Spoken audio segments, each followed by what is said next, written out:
Hello अपनी पढ़ाकू family, क्या हाल चाल। तो आइए आज हम आपके लिए लेकर आए हैं क्लास 9th के साइंस का chapter number 2 purity of matter, या फिर हम इसको बोल सकते हैं कि are the matter around us pure. देखिए चैप्टर के नाम में क्वेश्चन मार्क था, इसलिए जो है हमें ये नेम डालने में ज़्यादा सुइटेबल लगा। ओके सो आइए आपके लिए लेकर आए हैं इस चैप्टर का एक नया लेक्चर। ओके सो आइए स्टार्ट करते हैं। अगर आपने हमारे पिछले लेक्चर्स नहीं देखे हैं तो प्लीज़ जाइए और उन लेक्चर्स को अच्छे से देख लीजिए, ताकि जो भी हम आगे सीखेंगे, जो भी हम आगे जिस भी बारे में बात करेंगे, उन चीज़ों से आप अच्छे से रिलेट कर पाएँ। तो आइए इस लेक्चर को स्टार्ट करने से पहले हम अपने पिछले लेक्चर का एक क्विक रिकैप ले लेते हैं, ताकि आप जो हैं इस लेक्चर में जिन भी चीज़ों के बारे में हम बात करेंगे आप जो हैं उनसे अच्छे से रिलेट कर पाएँ। तो आइए देखते हैं हमने पिछले लेक्चर में क्या पढ़ा था। देखिए हमारे पिछले लेक्चर का सुपरस्टार रहा है कंसंट्रेशन ऑफ सॉल्यूशन। हमने देखा था कि हम किस तरीके से किसी भी सॉल्यूशन की कंसंट्रेशन को डिफ़ाइन करते हैं, ये आपकी कितने टाइप की हो सकती है, कंसंट्रेशन के हिसाब से हम किसी सॉल्यूशन को कितने प्रकार से डिवाइड कर सकते हैं, क्लासिफाई कर सकते हैं। ऑलराइट, फिर हमने सॉल्युबिलिटी के बारे में पढ़ा था। फिर हमने जो है वेरियस मेथड्स जाने थे जिससे हम किसी भी सॉल्यूशन की कंसंट्रेशन को एक्सप्रेस कर सकते हैं, और हमने उन सभी जो हमने 3 तरीक़ों के बारे में बात करी थी जिनसे हम कंसंट्रेशन को एक्सप्रेस कर सकते हैं। ओके फिर हमने क्या किया था, उनके बारे में हमने न्यूमेरिकल्स भी देखे थे एग्जाम्पल के थ्रू। ओके सो कंसंट्रेशन क्या होती है, ये होती है amount of solute in any solution, यानी कि किसी भी सॉल्यूशन में कोई भी सॉल्यूट कितने अमाउंट में पाया जा रहा है उसी को हम उसकी कंसंट्रेशन कहते हैं। अगर आपका सॉल्यूशन जो है उसकी कंसंट्रेशन हाई है तो हम उसको कंसंट्रेटेड बोलते हैं। एंड कंसंट्रेटेड सॉल्यूशन का मतलब है कि वो अपना जो भी इफ़ेक्ट है, जो भी अपना प्रभाव है, वो बहुत ही ज़ोर तोर से दिखाएगा। ओके और अगर वहीं हमारी कंसंट्रेशन लो है तो हम अपने उस सॉल्यूशन को डाइल्यूट बोलेंगे। ओके तो हमारा सॉल्यूशन जो है वो डाइल्यूट होगा, और डाइल्यूट सॉल्यूशन जो होता है वो आपका लेस इफ़ेक्ट शो करता है। कंसंट्रेशन जो होता है वो हाई इफ़ेक्ट शो करता है। ओके तो ये तो हमारी कंसंट्रेशन हो गई। कंसंट्रेशन के हिसाब से हमने जो है किसी भी सॉल्यूशन को 2 पार्ट्स में डिवाइड करा था, एक आपका सैचुरेटेड, एक आपका अनसैचुरेटेड। फिर हमारा एक जो प्रकार था, एक जो टाइप था, वो हमारा बीच में लाई कर रहा था, कह सकते हैं बीच में या फिर हायर साइड पर, जिसको हमने बोला था सुपर सैचुरेटेड। ओके सैचुरेटेड का मतलब है कि उसमें उतना ही सॉल्यूट है जितनी कि उसकी डाइल्यूट करने की लिमिट है। सॉल्यूट उतना ही है जितनी सॉल्वेंट की डाइल्यूट करने की लिमिट है। अनसैचुरेटेड में क्या है कि सॉल्यूट जो है वो कम है जितनी कि आपके सॉल्वेंट की डाइल्यूट करने की लिमिट है, यानी कि अभी अगर आप इसमें और ज़्यादा सॉल्यूट ऐड करेंगे तो वो आपका डिज़ोल्व हो जाएगा, बट इसमें जो है अब वो और ज़्यादा डिज़ोल्व नहीं होगा। सुपर सैचुरेटेड की बात करें तो इसमें ऑलरेडी जो है आपका सॉल्यूट उसके डिज़ोल्व करने की लिमिट से ज़्यादा है, यानी कि ऑलरेडी वहाँ पर जो है वो उसके तली में इस तरीके से यहाँ पर इकट्ठा होगा। ओके तो ये था हमारा saturated, unsaturated and super saturated. फिर हमने जो 3 वेज पढ़े थे, एक्सप्रेशन ऑफ कंसंट्रेशन, उसके हमने 3 वेज पढ़े थे, जिसमें से सबसे पहला हमारा आ रहा था मास बाय मास परसेंटेज, जिसको हमने लिखा था mass of solute divided by mass of solution into 100। वहीं हमारा दूसरा आ गया था मास बाय वॉल्यूम परसेंटेज, जो कि है mass of solute divided by volume of solution into 100। और वहीं हमारा तीसरा कौन सा टाइप था, वॉल्यूम बाय वॉल्यूम परसेंटेज, जहाँ पर क्या था volume of solute divided by volume of solution into 100। तो ये वो 3 टाइप्स हैं किसी भी सॉल्यूशन की कंसंट्रेशन को एक्सप्रेस करने के। इन तीनों को हमने पिछले लेक्चर में बहुत ही ज़्यादा डिटेल में पढ़ा है। इनसे रिलेटेड हमने न्यूमेरिकल एग्जांपल्स भी सॉल्व करे हैं। तो अगर आपको इनके बारे में और ज़्यादा अच्छे से जानना है, ज़्यादा डिटेल में जानना है, तो आप जाइए और हमारा पिछला लेक्चर देखिए। ओके, तो यहाँ पर जो है हमारा क्विक रिकैप समाप्त होता है और अब हम आगे बढ़ते हैं हमारे आज के लेक्चर की तरफ। तो आज के लेक्चर में हमारा चैप्टर फ्लो क्या रहने वाला है। अब देखिए, कल का जो लेक्चर था उसमें कुछ चीज़ें ज़्यादा डिटेल में चली गई थी। तो हम जो हैं अपने वो जो 2 टॉपिक थे, हमने 3 टॉपिक चूज़ करे थे, जिसमें से 2 टॉपिक हम नहीं कवर कर पाए थे। हालांकि वो 2 टॉपिक भी अपने आप में बहुत ही ज़्यादा डिटेल वाले थे। तो आज के इस लेक्चर में हम वही 2 टॉपिक जो हैं वो कवर करने वाले हैं, जिसमें से क्या है आपका सबसे पहला सस्पेंशन। हम जानेंगे कि सस्पेंशन क्या होता है, ओके, इसकी क्या प्रॉपर्टीज़ होती हैं, इसके क्या हम एग्जांपल्स दे सकते हैं, ओके। और दूसरा हमारा रहेगा कोलॉइडल सॉल्यूशन। कोलॉइडल सॉल्यूशन, ये टॉपिक्स जो हैं ये बहुत ही इम्पॉर्टेंट टॉपिक्स हैं। इनके बारे में हम अभी अच्छे से जानेंगे। हालांकि ये जो दोनों ही टॉपिक हैं इनको आप आगे की क्लासेस में लाइक 11th 12th में आप इनको बहुत ही ज़्यादा डिटेल में आगे पढ़ेंगे। ओके, सो आइए हम स्टार्ट करते हैं अपने फर्स्ट टॉपिक से, जो कि है suspension. Suspension, okay, so let's get started. तो सस्पेंशन क्या होता है? देखिए, सबसे पहले तो सस्पेंशन जो होता है वो आपका होमोजेनस नहीं होता है, ठीक है, होमोजेनस नहीं होता है। इसमें क्या होता है कि सॉलिड जो होता है वो आपका लिक्विड में डिज़ोल्व होता है।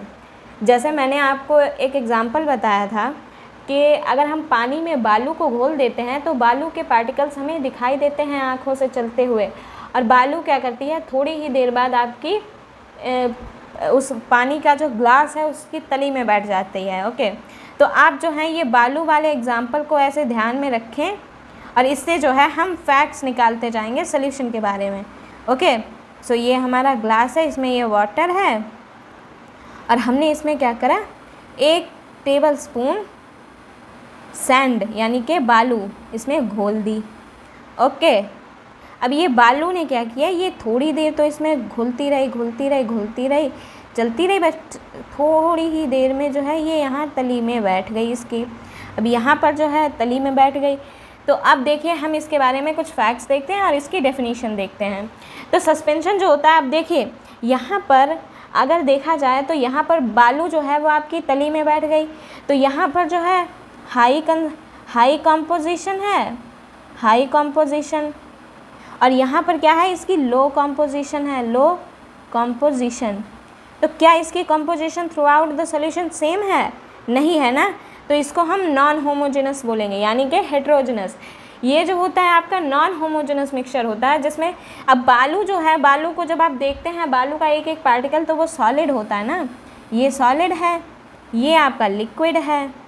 तो हम इसकी डेफिनेशन क्या लिखेंगे कि सस्पेंशन क्या होता है, वो एक हेट्रोजेनस या नॉन होमोजेनस मिक्सचर होता है जिसमें सॉलिड्स जो होते हैं वो आपके लिक्विड में डिज़ोल्व करे जाते हैं। ओके, सो हम इसकी डेफिनेशन लिखते हैं, it is a non homogeneous,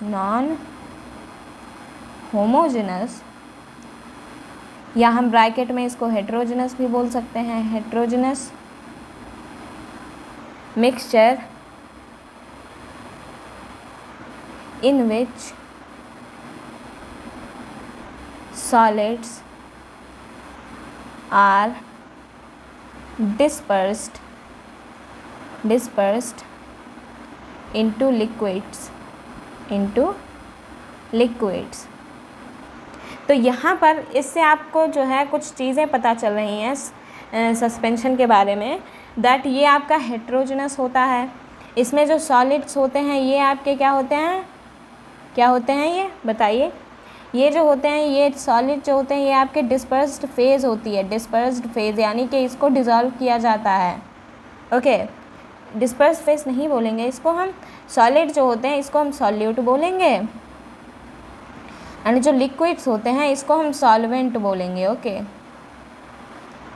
तो यानी कि सॉलिड्स घुलते हैं लिक्विड्स में और अगर नॉन होमोजेनस बन रहा है यानी कि हेट्रोजेनस बन रहा है तो हम उसको सस्पेंशन बोलेंगे। ओके, अब इसमें और क्या होता है कि जो सॉल्यूट के पार्टिकल्स होते हैं वो इसमें डिज़ोल्व करते ही नहीं हैं, सिर्फ इसमें चक्कर काटते रहते हैं। डिज़ोल्व का मतलब होता है ना, जैसे हम वाटर की और सॉल्ट की बात करते हैं तो जब हम उसमें नमक डाल के एकदम चम्मच से चला देते हैं तो हम देखते हैं कि वो नमक धीरे धीरे गायब हो गया है, वो नमक जो है पानी में डिज़ोल्व हो गया है। बट बालू जो होती है वो आपकी उसी तरीके से चक्कर काटती रहती है, उसमें सिर्फ जो है वो सस्पेंड हो जाती है, वो आपकी डिज़ोल्व नहीं होती है। तो इसमें जो सॉल्यूट पार्टिकल्स होते हैं वो डिज़ोल्व होते ही नहीं हैं। ओके, तो हम ये नेक्स्ट जो है इसका लिखते हैं, ये fact that in it the solute particles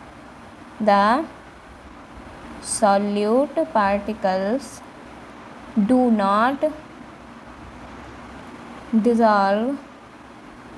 dissolve but remain suspended in the bulk of medium। In the bulk of medium से मतलब है कि वो उन्हें हमने जिस मीडियम में यानी कि जिस डिस्पर्जन मीडियम में उनको हमने घोला है उसको हमने डिज़ोल्व करने की कोशिश की है, वो उसमें असल में डिज़ोल्व हुआ ही नहीं है, बस वो चक्कर काट रहा है। और वो चक्कर काटते काटते जब धीरे धीरे उसकी एनर्जी डाउन हो जाएगी तो वो यहाँ नीचे आकर के यहाँ बैठ जाएगा। ओके, सो ये है कि सॉल्यूट जो होते हैं वो इसमें डिज़ोल्व होते ही नहीं हैं। और देखिए सस्पेंशन में जो पार्टिकल्स होते हैं सॉल्यूट पार्टिकल्स, उनको हम अपनी नेकेड आइज से देख सकते हैं। Okay, solute particles can be scene bye naked eyes in suspension. भाई आपने क्या किया है, आपने वाटर में जब सैंड को डालते हो तो हम उसमें देख पा रहे हैं ना कि बालू में जो है सैंड के छोटे छोटे पार्टिकल्स इधर उधर नाच रहे हैं, इधर उधर घूम रहे हैं। बट हम सॉल्ट में ये नहीं देख पाते हैं क्योंकि सॉल्ट जो है वो डिज़ोल्व हो जाता है एंड सैंड के जो पार्टिकल्स होते हैं वो थोड़े बड़े बड़े होते हैं, सॉल्ट की तुलना में बड़े होते हैं, तो हम जो है उसे देख सकते हैं। ओके, सो ये तो है आपकी डेफिनीशन सस्पेंशन की। ओके, अब जो है हम इसकी प्रॉपर्टीज़ के बारे में देखते हैं कि क्या प्रॉपर्टीज़ होती हैं हमारे इस सस्पेंशन की। तो आइए देखते हैं।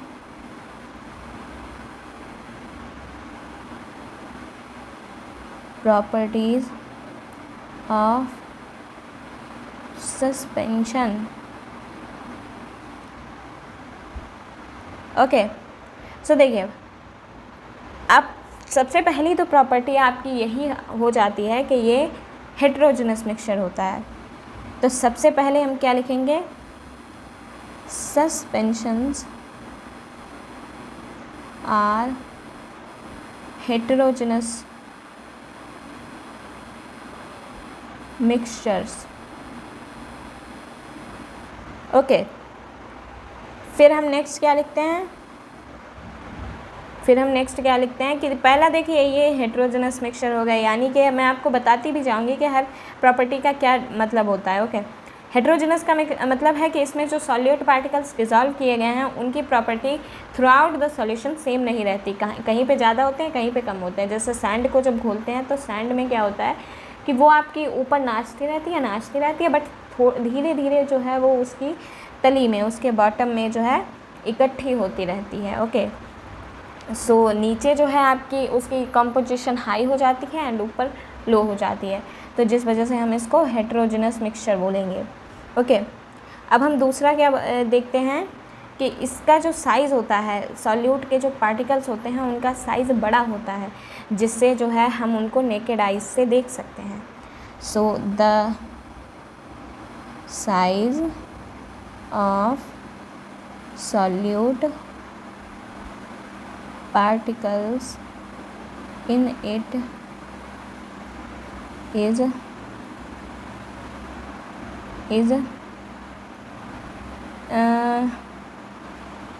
is more than 100 nanometre, is more than 100 nanometre, यानी कि इनके जो सॉल्यूट पार्टिकल्स होते हैं वो साइज़ में थोड़े बड़े होते हैं। हमने जैसा सॉल्यूशन में देखा था उसमें क्या था, पार्टिकल्स का जो साइज़ था वो आपका डायमीटर उनका 1 नैनोमीटर से भी कम आ रहा था। बट हम यहाँ पर देख रहे हैं कि इसके जो सॉल्यूट पार्टिकल्स हैं उनका डायमीटर 100 नैनोमीटर से भी ज़्यादा आ रहा है। सो we can see them with naked eyes, यानी कि हमें इन्हें देखने के लिए जो है माइक्रोस्कोप की ज़रूरत नहीं पड़ती है, क्योंकि हम बालू को देख सकते हैं कि वो पानी में जो है डांस कर रही है, ओके, और बाद में वो सेटल डाउन हो रही है, तो हम उसको देख सकते हैं, ओके। सो ये कुछ इंपॉर्टेंट पॉइंट्स हैं जिनको मैं अंडरलाइन भी करती जाऊंगी, ओके। सो अब देखिए, अब क्या है, यहाँ से हम नेक्स्ट अपना जो है नेक्स्ट लाइन कैसे बनाते हैं। देखिए, साइज़ ऑफ पार्टिकल जो है वो मोर देन 100 नैनोमीटर है, ओके। हम उसको नेकेड आइज से भी देख सकते हैं। तो क्या हम उसमें जब लाइट की बीम डालेंगे, लेज़र लाइट की बीम उसमें डालेंगे, तो क्या वो लाइट के जो पार्टिकल्स हैं उनको स्कैटर नहीं करेगा, उनके साथ वो हलचल नहीं मचाएगा? तो अगर वो उनको स्कैटर कर रहा है तो इसका मतलब है कि लाइट का जो पाथ है वो हमें उस सस्पेंशन के अंदर हमें वो विजिबल होगा, ओके। सो नेक्स्ट हमारा लाइन क्या हो गया है कि the solute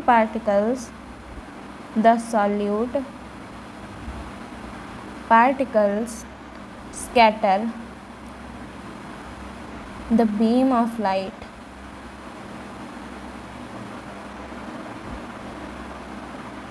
which makes its path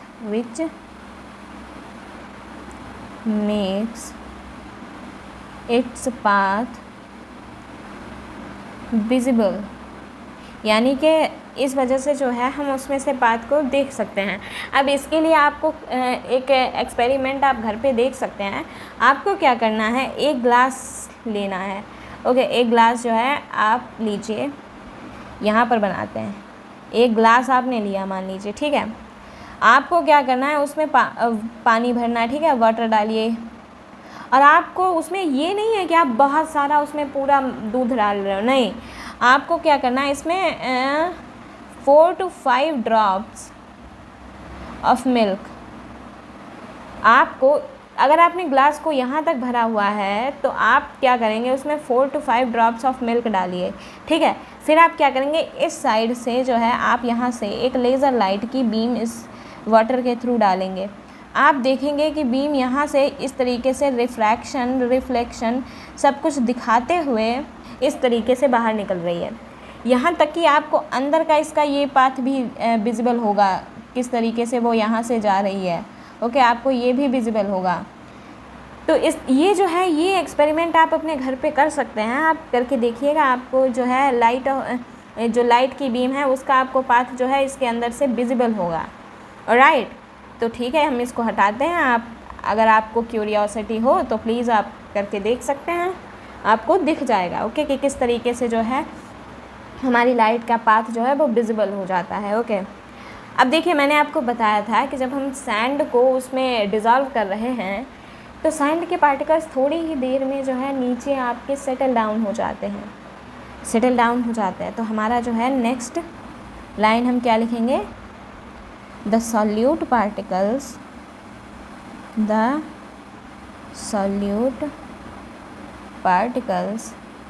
settle down when left undisturbed।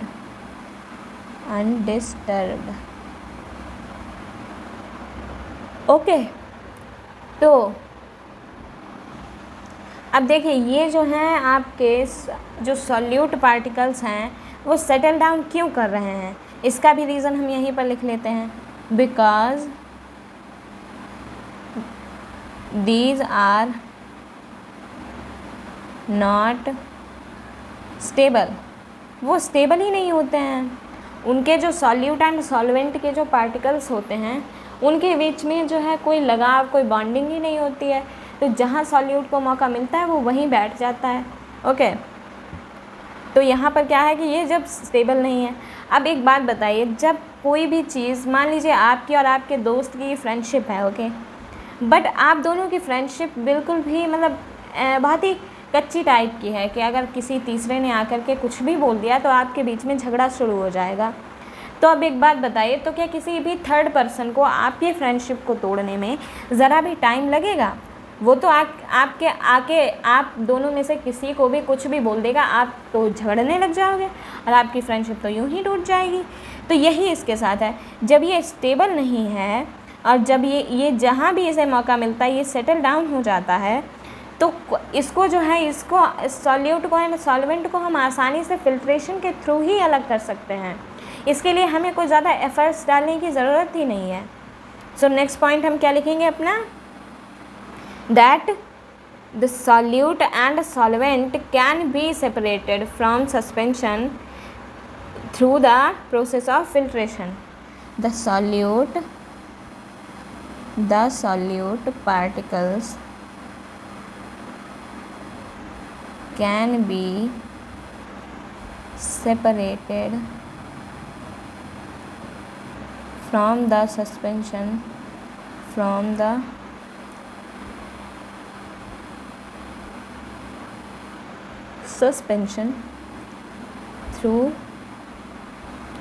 the process of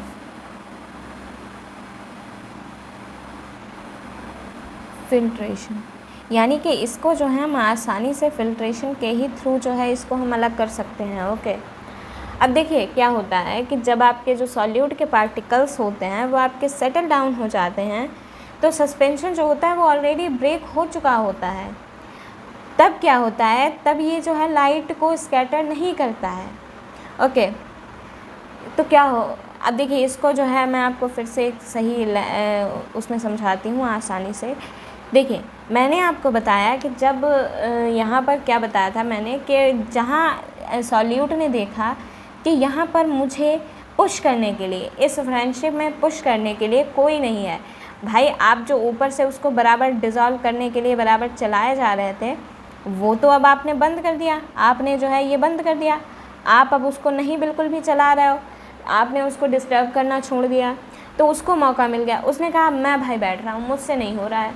तो अब क्या है, उनके बीच में जब कोई भी मतलब उनके बीच में एक बैठ गया, एक अपना एफर्ट ही नहीं डालना चाह रहा, तो देखा जाए तो एक तरीके से दोस्ती ऑलरेडी टूट चुकी है। सो क्या है कि जब पार्टिकल्स सेटल डाउन हो गए हैं तो सस्पेंशन जो है वो ब्रेक हो जाता है, उनके बीच में उतनी बॉन्डिंग ही नहीं बचती। अब जब बॉन्डिंग ही नहीं है तो वो मिलके कहाँ से तो वो जो है मिलकर कहाँ से आपके लाइट को स्कैटर करेंगे, नहीं कर पाएंगे ना। तो यही हमारा नेक्स्ट पॉइंट है, that when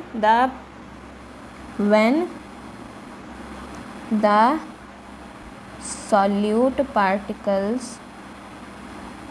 solute particles settle down,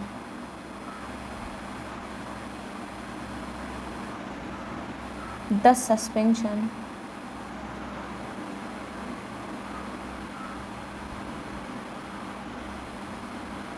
breaks and it does not scatter the light anymore। तो अब जो है वो लाइट को स्कैटर नहीं कर सकता है। ओके, क्योंकि अब जो है सॉल्यूट आपका नीचे बैठ गया है और सिर्फ सॉल्वेंट ऊपर है। तो जब अब दोनों के बीच में बॉन्डिंग ही नहीं बची है तो आप कहाँ से लाइट को स्कैटर कर पाओगे, वो तो पास हो जाएगी। भाई अकेले सॉल्वेंट के मॉलिक्यूल्स थोड़ी ना कुछ कर सकते हैं, जो भी स्कैटरिंग हो रही है लाइट की वो तो सस्पेंशन बनने की वजह से हो रही है ना। अब जब सस्पेंशन ही नहीं रहा तो कहाँ से लाइट स्कैटर होगी। ओके, तो आपको आई होप कि सस्पेंशन के बारे में ये जो भी हमने पॉइंट्स पढ़े हैं आपको ये अच्छे से समझ आए होंगे। सस्पेंशन आई होप कि आपको क्लियर हुआ होगा। ओके, अब हम जो है अपने नेक्स्ट टॉपिक की तरफ चलते हैं, जो कि है हमारा colloidal solution. Okay,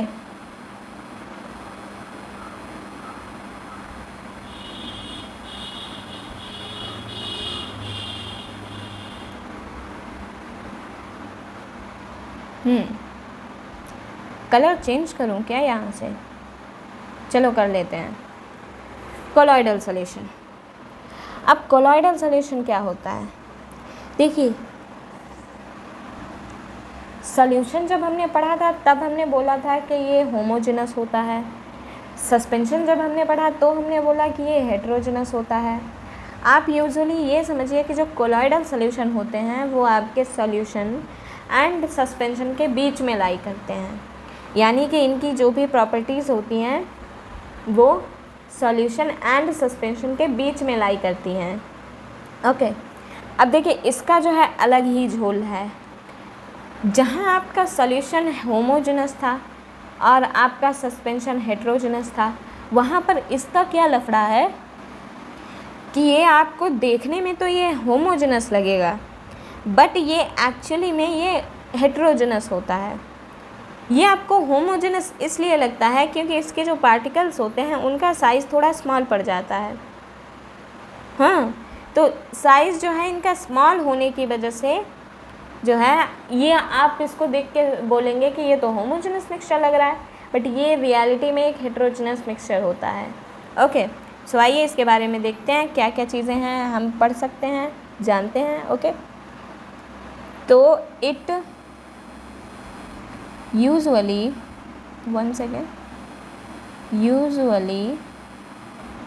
appears to be homogeneous, but homogeneous mixture, but in reality it is a heterogeneous mixture.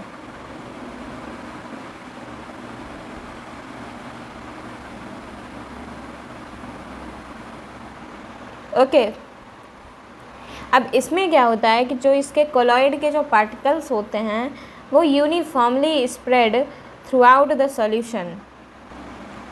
हाँ, इसके जो पार्टिकल्स होते हैं वो आपके यूनिफॉर्मली स्प्रेड होते हैं थ्रू आउट द सॉल्यूशन। अब सिर्फ इस चीज़ को ही देखकर जो है हम इसको नहीं बोल सकते कि ये तो होमोजेनस लग रहा है, क्योंकि इसकी जो है सारी प्रॉपर्टीज़ आपकी होमोजेनस से मैच नहीं करती हैं। कुछ जो है वो हेटेरोजेनस से, इनफैक्ट ज़्यादातर जो है वो आपकी हेटेरोजेनस से मैच करती हैं, इसलिए जो है हम इसको हेटेरोजेनस बोलते हैं। तो हम जो है इसके बारे में ये चीज़ लिख लेते हैं that the particles, one second colour change ही कर लेते हैं अपन, the particles of a colloid are uniformly spread throughout the solution.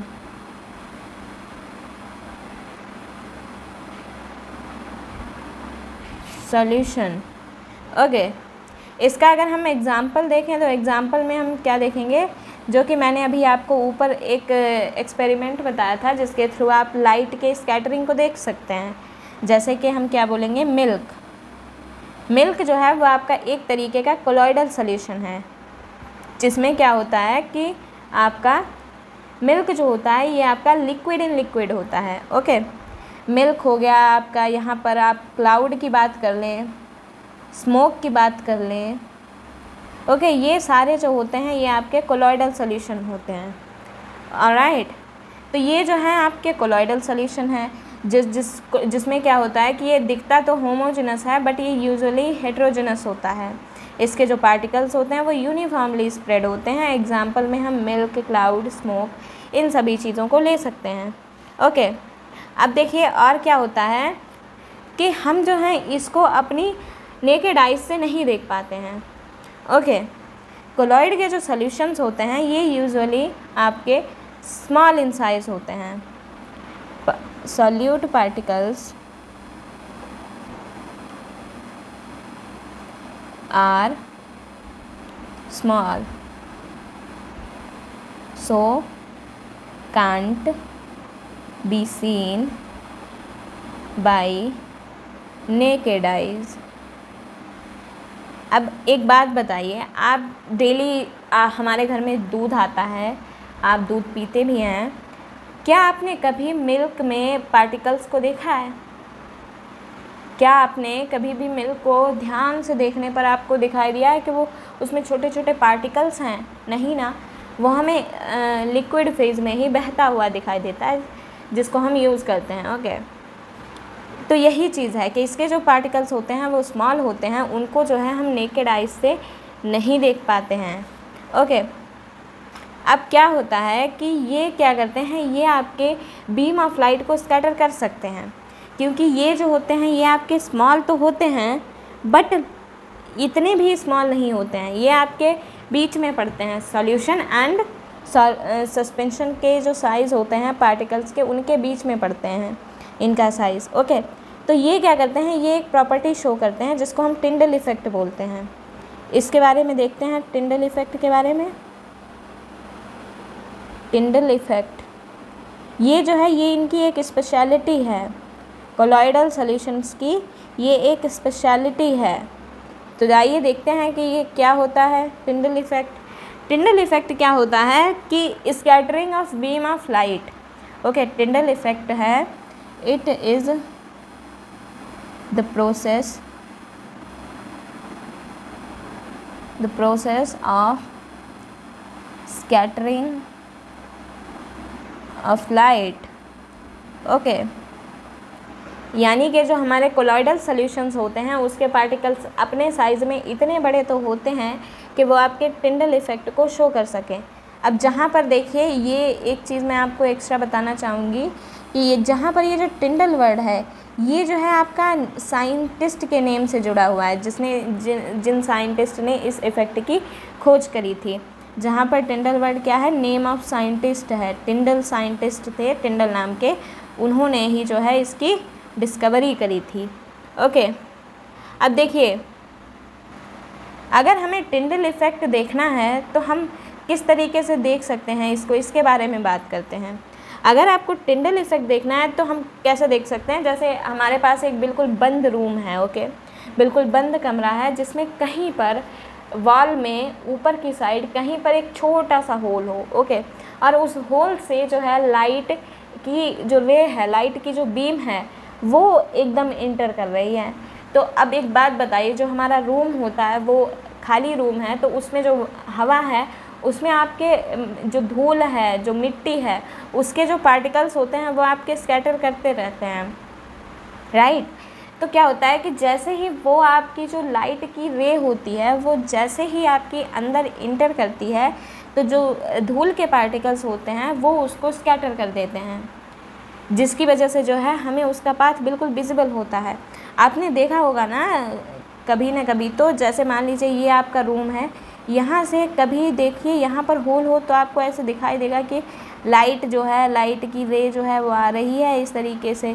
कभी आप अगर नहीं देखा है आपने तो कभी आप एक्सपेरिमेंट करके देख सकते हैं, जहाँ पर भी आपको खाली रूम मिले, जहाँ पर कोई छोटा सा होल हो, वहाँ से देखिएगा आपको जो है लाइट की रे दिखाई देगी। ओके, तो हम ये चीज़ लिख लेते हैं ताकि आपको याद रहे और आप इसको एक्सपेरिमेंट करके देख पाएँ। Okay, it can be seen when a fine beam of light, छोटा सा होल होना चाहिए, fine beam of light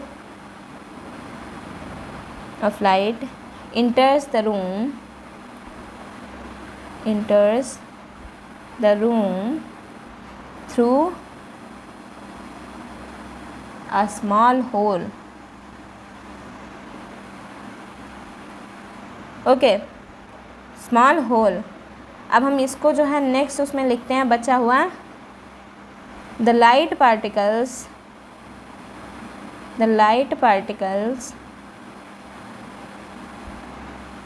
are scattered by dust and smoke particles.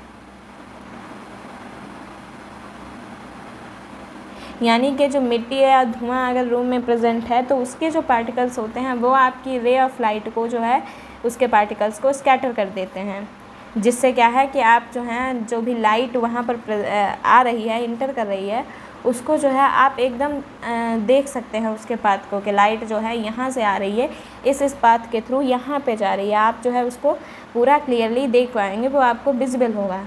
Okay, तो ये कुछ चीज़ें थी आपके कोलॉइडल सॉल्यूशन के बारे में। आइए हम इसकी प्रॉपर्टीज़ के बारे में देखते हैं कि क्या जो है कोलॉइडल सॉल्यूशन की प्रॉपर्टीज़ होती हैं। हम सबको इकट्ठा करके एक जगह पे लिखते हैं, okay, point two point.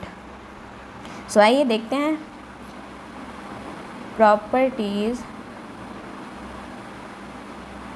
of colloids. Okay, so let's get started. देखिए, सबसे पहला हम क्या लिखेंगे कि ये हेटेरोजेनस मिक्सचर होते हैं। These are heterogeneous mixtures but seems to be homogeneous, यानी कि हमें देखने में लगता है कि ये आपके होमोजेनस हैं, जबकि ये रियलिटी में आपके हेटेरोजेनस होते हैं। ओके, अब नेक्स्ट हमने क्या देखा था, पढ़ा था कि इनका जो साइज़ होता है वो आपका सॉल्यूशन एंड सस्पेंशन के बीच में होता है। ओके, सॉल्यूशन एंड सस्पेंशन के बीच में होता है। सॉल्यूशन का हमने देखा था 1 नैनोमीटर से भी कम, और जो सस्पेंशन था उसका हमने क्या देखा था कि ये 100 नैनोमीटर से भी ज़्यादा होते हैं। तो इन दोनों के बीच में जो भी आता है, जो भी पार्टिकल्स का साइज़ आता है, वो आपका जो है कोलॉइड के अंतर्गत आता है। ओके, वो आपका कोलॉइड में आ जाता है। तो आइए पॉइंट लिखते हैं। The size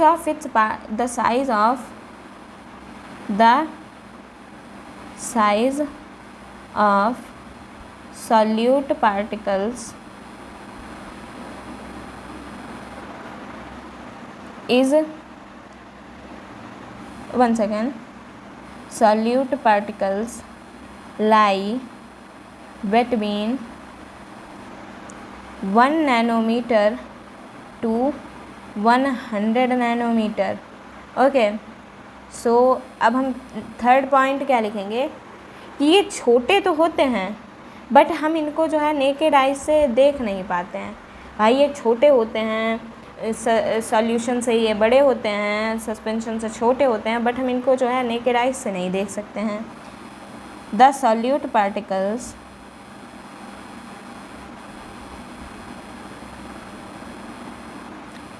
are too small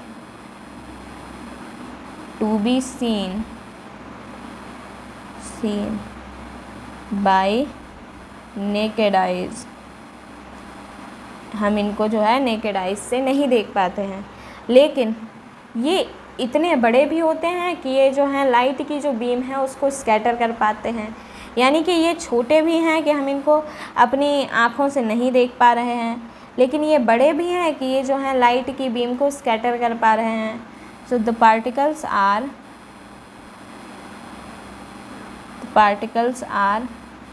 big enough to scatter the beam of light।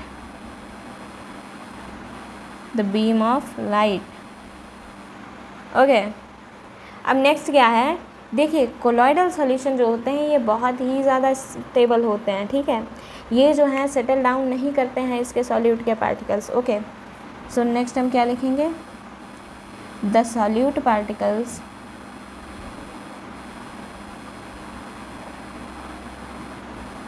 Do not settle down when left undisturbed। भाई मैंने आपको क्या बोला कि इनकी जो प्रॉपर्टीज़ हैं वो आपकी सॉल्यूशन एंड सस्पेंशन के बीच में है। सॉल्यूशन की बात करें तो उनमें पक्की दोस्ती है कि उनको मतलब कोई अलग ही नहीं कर सकता। फिर आ जाते हैं सस्पेंशन पर। सस्पेंशन में बहुत ही कच्ची दोस्ती है, तो हम यहाँ बीच में आए हैं जहाँ पर क्या है, दोस्ती तो उतनी ज़्यादा पक्की नहीं है, बट हाँ इतनी भी नहीं है कि कोई तीसरा आके लड़ाई करा जाए। ओके, सो ऐसा भी नहीं है। तो इनको जब हम छोड़ते हैं तो ऐसा नहीं है कि वो सेटल डाउन हो जाते हैं। ओके, ये जो हैं स्टेबल होते हैं। Colloids are quite stable. Okay, ये जो होते हैं आपके स्टेबल होते हैं, ऐसे एकदम से ये टूट नहीं जाते हैं। ठीक है, अब जब ये स्टेबल हैं तो अगर किसी को इनके बीच में लड़ाई करानी है तो उसको थोड़ी एफ़र्ट्स डालने होंगे ना, एक्स्ट्रा एफ़र्ट्स। तो इसको जो है हम फिल्ट्रेशन के थ्रू अलग नहीं कर सकते। So the particles once again, the particles can't be separated from solution from colloids through filtration। यानी कि इनको जो है हम फिल्ट्रेशन के थ्रू अलग नहीं कर सकते हैं, हमें एक्स्ट्रा एफर्ट्स डालने होंगे। ओके, लेकिन हाँ हम इनको सेंट्रीफ्यूगेशन के थ्रू जो है अलग कर सकते हैं, but can be separated through centrifugation. अब आप जो है सेंट्रीफ्यूगेशन को इतना इजी मत समझिए, ठीक है। सेंट्रीफ्यूगेशन में क्या होता है कि हम इस पर जो है बाहरी फोर्स सेंट्रीफ्यूगल फोर्स इस पर जो है लगाते हैं, तब ये अलग होते हैं जा कर के। यानी कि बाहर से हम इस पर एफर्ट्स डालते हैं सेंट्रीफ्यूगेशन के थ्रू, तब ये अलग होते हैं। ओके, सो ये फिल्ट्रेशन नहीं है। ऑलराइट, अब देखिए हमने जो है कोलॉइड सॉल्यूशन की अगर बात करें, कलर चेंज करते हैं, हाँ ये लेते हैं। कोलॉइड सॉल्यूशन की अगर बात करें, कोलॉइडल सॉल्यूशन, इसका थोड़ा फंडा अलग है, ठीक है। यहाँ पर आपको सॉल्यूशन बनाने के लिए सॉल्यूट चाहिए प्लस सॉल्वेंट चाहिए, राइट। तो इसमें जो है सॉल्यूट एंड सॉल्वेंट को हम अलग अलग नाम से पुकारते हैं। सॉल्यूट को हम बोलेंगे डिस्पर्स्ड फेज, ओके। सॉल्वेंट को हम बोलेंगे डिस्पर्जन मीडियम। अब इसको आप इस तरीके से याद रख सकते हैं, डिस्पर्स्ड फेज का मतलब है कि जिस चीज़ को हमने घोला है, यानी कि जो कम मात्रा में है, और डिस्पर्जन मीडियम का मतलब है, यहाँ पर ये मीडियम वर्ड से आप पहचान सकते हैं कि डिस्पर्जन मीडियम यहाँ पर सॉल्वेंट को डिनोट कर रहा है, ठीक है। अब देखिए ये dispersed phase and dispersion medium ये कुछ भी हो सकते हैं, ठीक है। आपके ये भी आपका सॉलिड हो सकता है, लिक्विड हो सकता है, या फिर आपका ये गैस हो सकता है, ठीक है। और डिस्पर्जन मीडियम की बात करें तो ये भी आपका सॉलिड हो सकता है, लिक्विड हो सकता है, या फिर ये भी आपका गैस हो सकता है। यानी कि ये जो है तीनों स्टेट्स में कुछ भी हो सकता है, ठीक है। तो इनको जो है हम ये जो आपकी ये जो फेजेस हैं अलग अलग, इनके आधार पर जो है हम इनको अलग अलग टाइप के कोलॉइडल सॉल्यूशंस में जो है हम इनको डिवाइड करते हैं। मैं जो हूँ यहाँ पर आप स्क्रीन पे देख सकते होंगे, यहाँ पर एक आपको टेबल दी गई है, जिससे आप जो है यहाँ पर देख सकते हैं कि हम इस तरीके से जो है इसकी dispersed phase and dispersion medium के स्टेट के हिसाब से जो है इनको अलग अलग पार्ट्स में डिवाइड कर सकते हैं। ये अलग अलग टाइप से क्लासीफाई किए जा सकते हैं। तो यही कुछ टाइप्स हैं आपके कोलॉइडल सॉल्यूशंस के। आई होप ये जो आपकी जो टेबल है आप इसको अच्छे से याद कर लें, ये आपको आगे बहुत ही ज़्यादा काम देने वाली है। आई होप कि आपको जो है ये कोलॉइडल सॉल्यूशंस एंड सस्पेंशन जो है वो आपको समझ में अच्छे से आया होगा।